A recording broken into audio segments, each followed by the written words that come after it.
Kita ingin terus bersama dengan rakan-rakan pelajar saya, rakan-rakan untuk tanyakan soalan kepada pakar kita. Boleh.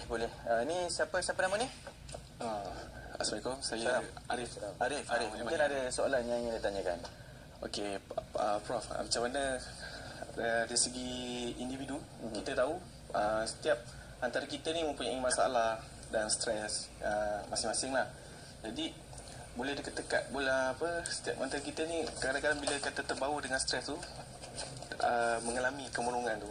Jadi bagaimana kita nak mengatasi stres tu supaya tidak tercenderung kepada ke arah kemurungan tu. Dan seperti tadi yang saya dengar, ada kalau kita boleh mengatasi masalah kecenderungan ni melalui dengan cara mengambil ubat. Ada tak alternatif lain? Ya, alternatif lain, doktor. Okey, pertama sekali soalan terima kasih. Ini memang pelajar universiti, college semua ni memang lagi terdedah banyak tekanan kan dengan aktiviti ni semua apa tu belajar. Jadi kalau disebut stres tu perkara biasa. Sebenarnya kalau kita tak ada stres pun kita tak ada motivasi dalaman pun nak bergerak ke depan. Tetapi stres yang dah melampaui, contohnya kita fikir tadi saya kata contohnya hidup tak berguna ataupun patutnya stres tu cuma 2-3 hari, 2 hari lah paling lama pun katakan, tetapi dah sampai berlarutan 5 hari tak nak bercakap dengan orang. Itu satu simptom yang mungkin kan, ataupun mengganggu selera makan sampai hilang berat badan 1 kilo dalam masa seminggu kata. Tidur tak boleh macam tu, susah nak tidur. Ini semua tanda-tanda yang menunjukkan serius. Jadi kalau sebagai pelajar mungkin mencari kat kolej biasanya ada kaunselor yang boleh ni bercakap. Jadi setidaknya kena pasti. Tetapi kadang kita tak nak bercakap. Kalau kita nak bercakap mungkin ada kawan kita yang nampak tu boleh membagi keyakinan. Jumpa ni dia boleh tolong, macam tadi dalam pemanggil Encik Nur Zaini tadi, dia membantu kawan dia dalam konteks tu. Jadi itu peranan penting. Sebab itu kalau kita simpan saja, kalau kita tak bercakap, perkara itu boleh memudaratkan kita akhirnya.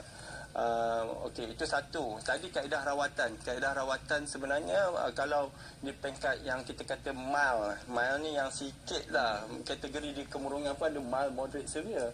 So yang mild ni sebenarnya perlu bercakap, mungkin bercakap dengan kaunselor, bercakap dengan clinical psychologist. Jadi mereka ni akan mendengar. Dan kadang-kadang pesakit saya contohnya bila bercakap tu selepas satu tahap tu dia rasa macam lega, dia kata lepas dia menangis tapi kita dengar dengan itu pun skill je. Memang kita nampak mendengar saja, tapi mendengar dengan kita pun kena ada reflektif, makna mimik muka kita tak boleh mendengar macam muka kita pun tak ada rasa perasaan itu pun satu kemahiran. Jadi ini semua kena datang bersama. Jadi sebagai perawat lah dari karier kami ni sebagai psikiatris.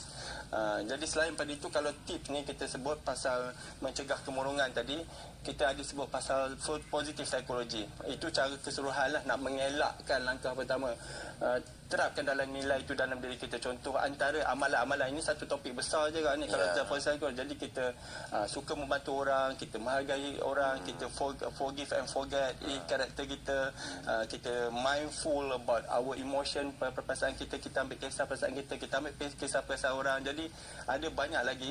Jadi ini antara patut jadikan satu lifestyle atau amalan kehidupan kita. Jadi dia macam buffer, perisai daripada kemurungan ini. Selain daripada itu, mungkin jangan cuba ambil macam dadah ke rokok ke sebagai menangani tekanan. Itu nasihat yang saya kena sampaikan. Betul. Okey. Sebenarnya tajuk ni tajuk besar. Sangat besar. Seminggu pun kita boleh. Betul. Kerana nak bincang tu macam-macam kriteria yang boleh kita teliti. Tapi nampaknya kita pun dah di ujung siaran kita ni. Kita nak ucapkan terima kasih lah kepada Profesor Madya Dr. Muhammad Muhsin Ahmad Zahari, Setiausaha Kehormat Persatuan Psikiatri Malaysia, kerana berkongsi sedikit sebanyak tentang bahaya memendam dan berada di dalam kemurungan ini. Kalau ada yang simptom-simptom tu, eloklah jumpa pakar. Ya, terima kasih banyak doktor. Ya, sama-sama. Jadi bersama kami, bercakaplah dan luahkanlah. Okey, kalau kita kenal pasti yang kita berhadapan dengan situasi begini. Okey, nak berehat seketika lepas ni, Anip